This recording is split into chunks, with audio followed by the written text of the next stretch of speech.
Hello students, today we are going to start our new chapter gravitation.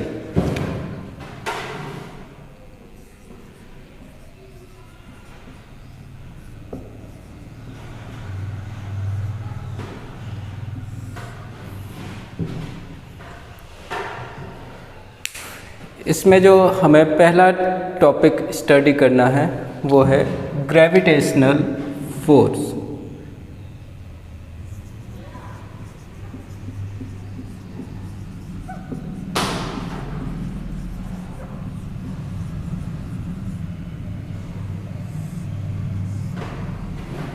या इसी को हम बोलते हैं फोर्स ऑफ ग्रेविटी। होता क्या है, तो हम जानते हैं कि अगर हम किसी भी ऑब्जेक्ट को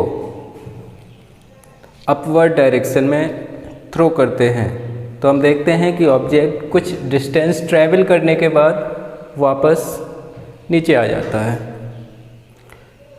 ऐसा क्यों हुआ? तो इसका मतलब है कि कोई ना कोई फोर्स ज़रूर है, नेचर में एग्जिस्ट कर रहा है, जिसकी वजह से वो ऑब्जेक्ट अपवर्ड डायरेक्शन में जाने के बाद क्या हो गया, डाउनवर्ड डायरेक्शन में वापस आ गया। And that force is called gravitational force. और इस फोर्स को अप्लाई कौन करता है? तो आंसर है, इस फोर्स को अप्लाई करता है हमारा अर्थ। ठीक है, और उस फोर्स की वजह से किसी भी ऑब्जेक्ट को अगर हम अपवर्ड डायरेक्शन में थ्रो करते हैं, then after travelling some distance it returns back to the earth. और यही फोर्स है हमारा ग्रेविटेशनल फोर्स। फिर उसको थोड़ा सा और एलाबोरेट करेंगे और बाकी चीज़ों को एक्सप्लेन करेंगे। सबसे पहले तो definition, force with which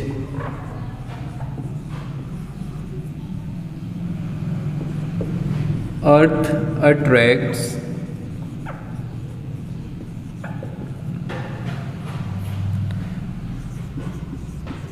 every object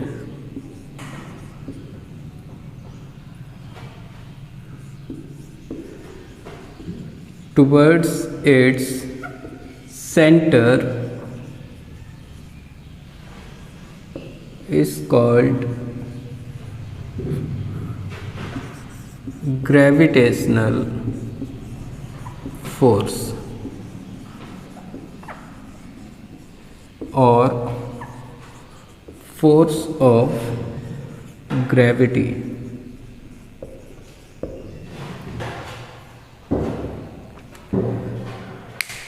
okay, तो ऐसा कोई भी फोर्स या एक ऐसा फोर्स जिसकी वजह से अर्थ सभी चीज़ों को अपने सेंटर की तरफ अट्रैक्ट करते हैं, उस फोर्स को हम नाम देते हैं gravitational force.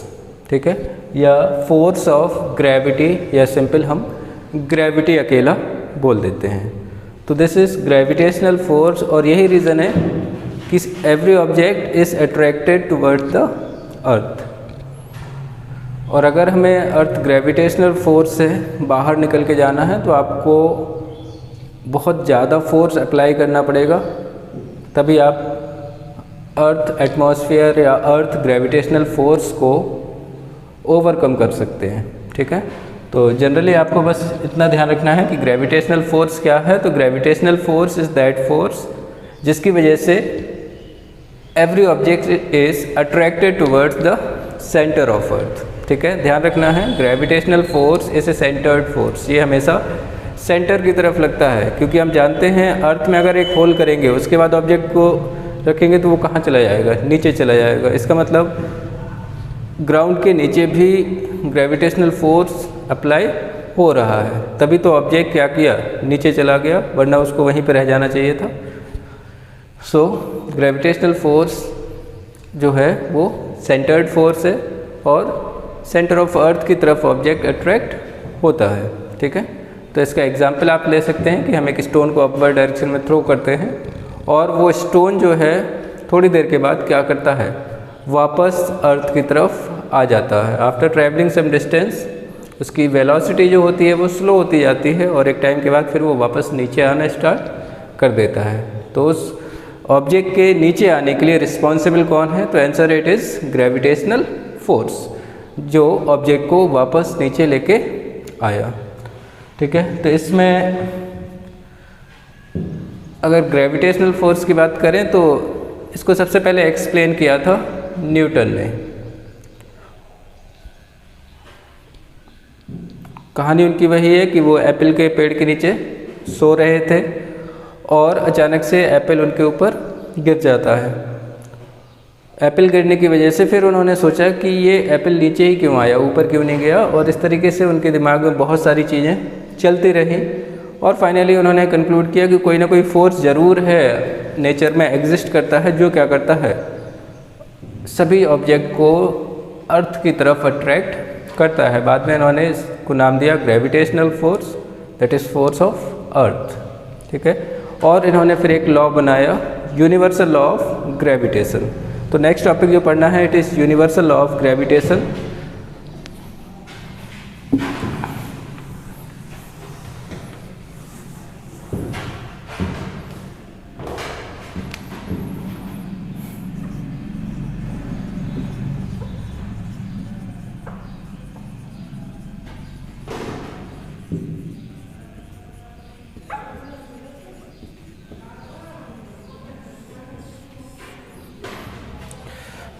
Why it is called universal law? क्योंकि ये ऑल ओवर द यूनिवर्स, हर जगह वैलिड है। होता क्या है, तो एक्चुअल में इसमें दो लॉ हैं, एक तो मास लॉ, दूसरा होता है डिस्टेंस लॉ। तो according to universal law of gravitation it is given by Newton. इन्होंने बताया था कि जितने भी ऑब्जेक्ट होते हैं हमारे यूनिवर्स में, all the objects in the universe attract every other object with a force which is directly proportional to the product of their masses, जो ऑब्जेक्ट का मास होगा वो, and inversely proportional to the square of distance between them। देखिए, जैसे मान लीजिए हमारे पास यहाँ पे दो ऑब्जेक्ट हैं, m1, this is object m2, और इनके बीच की जो डिस्टेंस है वो r है, this is the distance between them. तो इन्होंने कहा था कि every object in the universe attract every other object with a force which is directly proportional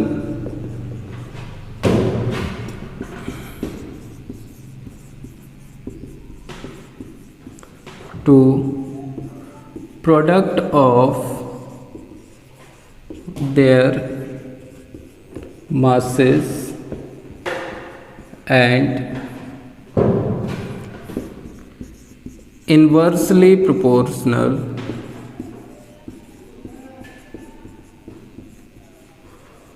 to the square of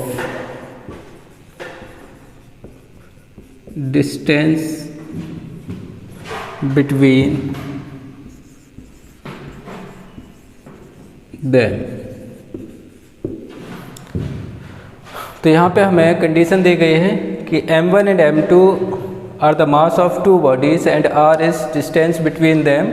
तो अकॉर्डिंग टू न्यूटन इन्होंने बोला था force is proportional to product of mass या product of their masses, that is force is proportional to m1 into m2 and force is inversely proportional to the square of distance between them, that is force is inversely proportional to distance कितना है r का inversely proportional होता है, वो भी उसके square के। ठीक है, जब हम इन दोनों को कंबाइन करते हैं तो हम लिख सकते हैं f is proportional to m1 m2 upon r square, और जब इस प्रोपोर्शनैलिटी को इक्वल में कन्वर्ट करते हैं तो हमारे पास फॉर्मूला आ जाएगा F equal to G m1 m2 upon R square.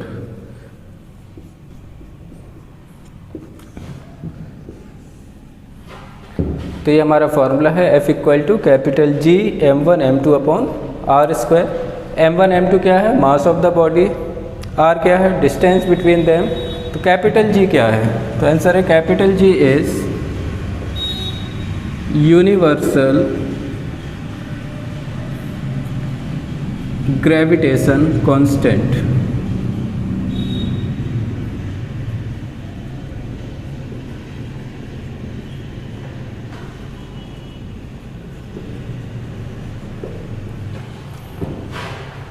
और इसकी वैल्यू होती है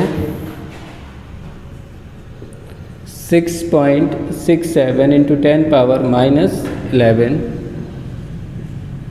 Newton metre square per KG square. ये कहाँ से आया? ऐसा यूनिट कहाँ से आया उसको अभी हम डेराइव कर लेंगे। तो देखिए ऐसा यूनिट कहाँ से हम लोगों ने डेराइव किया है, तो वो इसी फॉर्मूले से डेराइव हुआ है। अगर हमें कैपिटल G का ऐसा यूनिट निकालना होता तो ऐसा यूनिट ऑफ G देखिए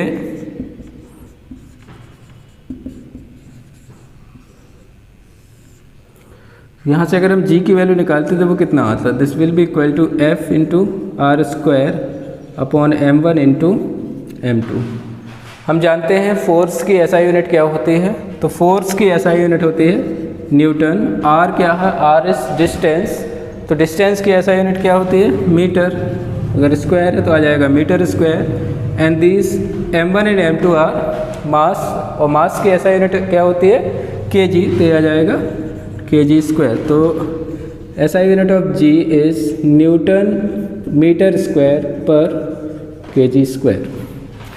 और इसकी वैल्यू को एक्सपेरिमेंटली कैलकुलेट किया गया है, और कैसे ये वैल्यू आई है उसको हम लोग हायर क्लासेस में या क्लास 11th में जाके स्टडी करने वाले हैं। तो अभी आपको केवल बेसिक इसकी वैल्यू को याद रखना है और ऐसा यूनिट को याद रखना है। That capital G is universal gravitation constant. F हमारा फोर्स है, m1 m2 is r mass of object and r is distance between the two objects. और ये लॉ यूनिवर्सली वैलिड है हर जगह, हर एक ऑब्जेक्ट के लिए। हो सकता है कि दो ऑब्जेक्ट जो हैं वो मूव ना कर रहे हों, लेकिन फिर भी उसके बीच में फोर्स होगा। जैसे हमारे पास ये कैप है और ये मार्कर है, क्या ये दोनों एक दूसरे के ऊपर फोर्स लगा रहे हैं? तो आंसर है yes, they are applying force. लेकिन ये मूव क्यों नहीं कर रहे हैं? तो आंसर है क्योंकि इनके बीच में जो फोर्स अप्लाई हो रहा है वो बहुत ही ज़्यादा छोटा है, बहुत ही ज़्यादा कम है, जिसकी वजह से ये मूव करते हुए दिखाई नहीं देते हैं। अब बात आती है वेयर आर द एप्लीकेशन, कहाँ कहाँ हम देखते हैं यूनिवर्सल लॉ ऑफ ग्रेविटेशन को। तो हम जानते हैं हमारा पूरा solar system, all the planets are revolving around the sun. इसका मतलब कोई ना कोई फोर्स होगा जिसकी वजह से सारे प्लैनेट्स जो हैं वो एक दूसरे के चारों तरफ रिवॉल्व कर रहे हैं, सन के चारों तरफ रिवॉल्व कर रहे हैं। वरना वो तो कहीं भी मूव कर सकते थे, but they are moving in a certain definite path, और हम बोलते हैं सर्कुलर और ओवल पाथ। तो उनको वहाँ पे रोटेट कराने के लिए कौन रिस्पॉन्सिबल है? तो answer it is gravitational force of sun is responsible for the motion of planet. वैसे ही मून अर्थ के चारों तरफ रिवॉल्व करती है, तो उसके लिए कौन रिस्पॉन्सिबल है? तो आंसर है it is gravitational force of earth responsible for the motion of moon around the earth. तो जितने भी ये सभी चीज़ें मूव करती हैं तो कहीं ना कहीं वहाँ पे ग्रेविटेशनल फोर्स ज़रूर आता है। ठीक है, तो ये हो गया हमारा universal law of gravitation and gravitational force. Thank you.